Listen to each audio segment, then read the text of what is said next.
Žiūrėkit, kokį fainą dalyką užsisakiau iš temo automobiliui. Pusė automobiliai yra navigacija, bet vis tiek norisi dažniausiai telefonų naudotis, taigi žiūrėkit, kokį laikiklį fainą užsisakiau ir krauna tiesiog pridėjus.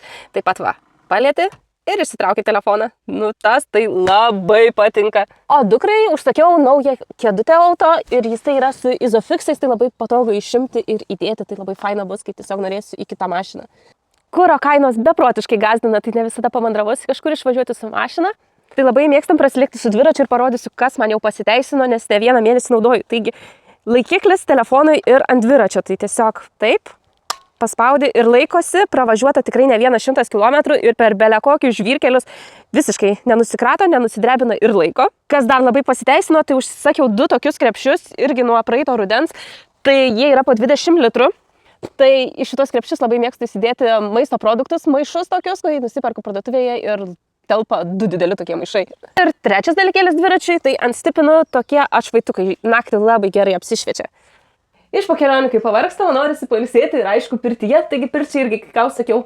Tai štai tokį termometrą su drėgmės matuokliu. Smėlio laikrodį 30 minučių, kurį galėsiu net ir pati prisisukti prie sienos. Ir porą kepurėlių, kad neperkaistų galvytę.